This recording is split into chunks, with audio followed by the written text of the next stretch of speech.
सांगली जिल्ह्यातील खानापूर तालुक्यातील विटा शहरातील गावभाग जुम्मा मस्जिद बाजूच्या हॉलमध्ये ईद ए मिलादुन्नबी निमित्ताने आशिकाने मुस्तफा कमिटीच्या वतीने शुक्रवार दिनांक 13 सप्टेंबर रोजी सकाळी 11 वाजता उर्दू शाळेतील शाळा क्रमांक 8 व शाळा क्रमांक 5 चे विद्यार्थी तसेच माता भगिनी यांच्या उपस्थितीत शालेय मुख्याध्यापक शिक्षकेतर तसेच आशिकाने मुस्तफा कमिटीचे सर्व पदाधिकारी व सदस्य यांच्यासह विटा शहरातील तमाम मुस्लिम बांधव माता भगिनी यांचीही मोठ्या संख्येने उपस्थिती दर्शवली होती।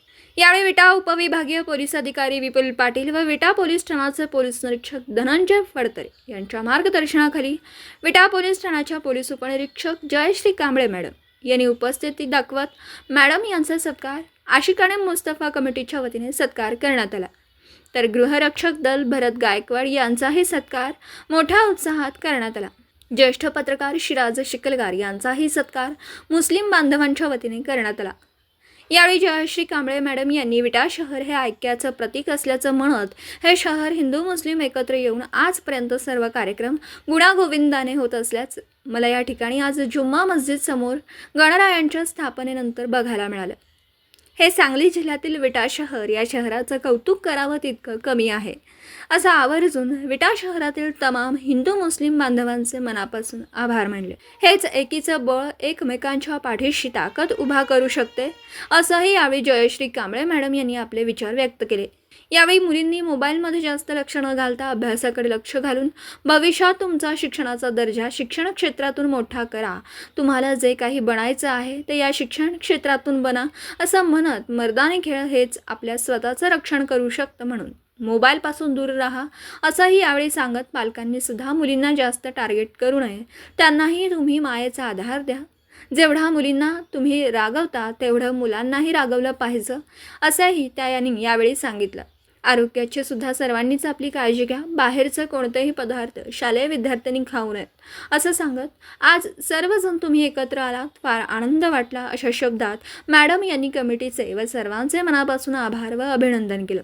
कधीही आपणाला कोणतीही अडचण किंवा संकट आले तर नक्की तुम्ही पोलिसांशी संपर्क करा। तसेच वेळप्रसंगी मुलींनी संकटकाळी 112 हा नंबर डायल करा। अशा विविध विषयांवर मॅडम यांनी आपले मार्गदर्शन केलं।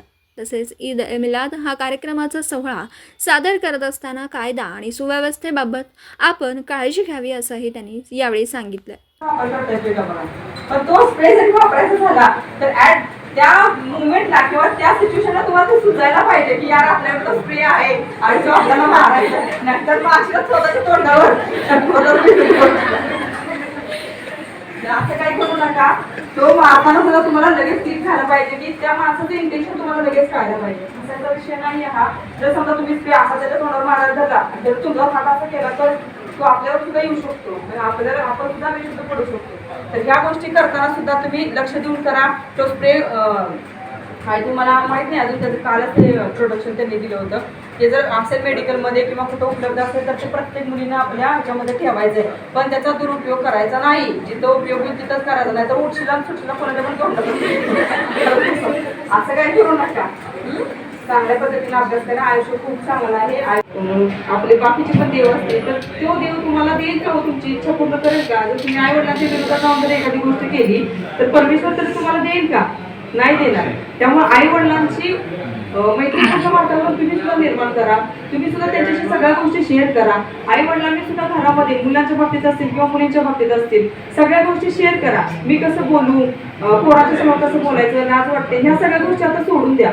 समाज आपला पुढार नाही का तो पुढार आहे, त्या पद्धतीने आपण पण बदलायला पाहिजे। पण आपण शेवटी स्त्री आहोत, स्त्रियांनी मर्यादेतच राहायला पाहिजे हे माझं वैयक्तिक मत आहे। मी एक स्त्री आहे तरी सुद्धा असं बोलते। तुम्ही म्हणाल मॅडम तुम्ही एवढ्या मोठ्या पोस्टवर आहात आणि तरी सुद्धा तुम्ही महिलांच्या बाबतीत असं बोलताय, पण हे खरंच आहे। महिलांनी आपली पातळी सोडून आपल्या मर्यादा सोडून वागलं नाही पाहिजे। तुम्हाला चांगलं वाईट माझ्या हिताचं काय आहे, मी ही गोष्ट केली तर कितपत चांगली आहे, मी ती गोष्ट केली तर योग्य होईल का, ह्याचा तुम्ही 10 वेळा विचार करून पाऊल उचलायला पाहिजे। आजकाल आम्ही बघतो आई वडिलांचा सुद्धा तेवढाच पाठिंबा पाहिजे। तुम्ही सुद्धा तेवढ्याच धाडसानं त्यांना धडे द्या। घाबरण्याची काहीच गरज नाहीये। समाजामध्ये बऱ्याच काही तुमच्यासाठी पोलिसांनी सुद्धा खूप शासनाने सुद्धा खूप स्कीम करून ठेवलेल्या आहेत, त्याचा वापर करा। आपल्याला शिक्षणामध्ये शालेय अभ्यासामध्ये बरेच काही धडे दिले जातात. चांगल्या चांगल्या महापुरुषांची आपल्याला माहिती आहे, त्यांचे धडे वाचायचा प्रयत्न करा. त्यांचं काही नॉलेज येते का बघा, आणि स्वतःचं रक्षण करण्यासाठी स्वतः सक्षम राहा. तुम्ही मोबाईल वापरताय ना, मग आता पालक पण असतील आणि मुली पण असतील, तुम्ही मोबाईल वापरताय ना, तर मोबाईलवरती स्वतःचं रक्षण करण्यासाठी बऱ्याच काही गोष्टी दिलेल्या असतात. बरेच ऍप आहेत, बरीच माहिती असते. गुगलला टाकलं किंवा युट्यूबला टाकलं तर सगळी माहिती आपल्याला लगेच मिळून जाते. तर स्वतःचं रक्षण करण्यासाठी काही ऍक्टिव्हिटीज आपल्याला करता येतात का, त्या काही ऍक्टिव्हिटीज आपल्याला मोबाईलमधून शोधून मिळतील का, याचा प्रयत्न करा. ह्याच्यासाठी मोबाईलचा वापर करा. उगाच ते इंस्टाग्राम वापरायचं, त्याच्यावर कुणाला फॉलो करायचं, जो आपल्या ओळखीचा पण नसतो, अनोळखी असतो, त्याला लाईक करत बसायचं काय गरज आहे.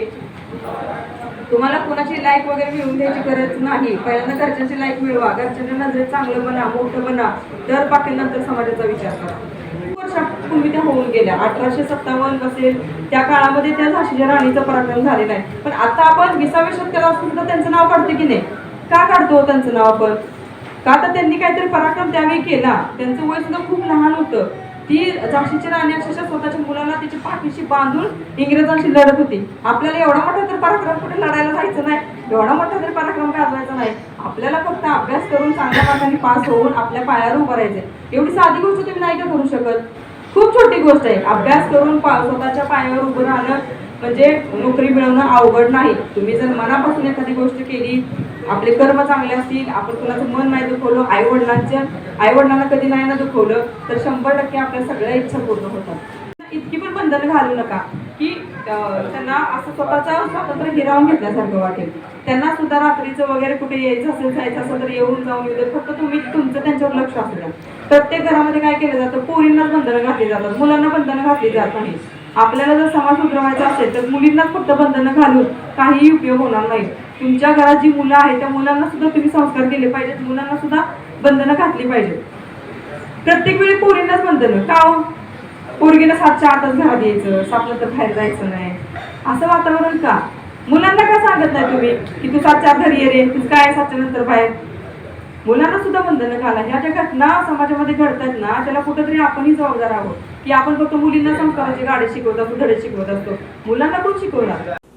दिवसभरातील घडामोडींचा आढावा घेण्यासाठी पाहत रहा N24 मराठी न्यूज चॅनल.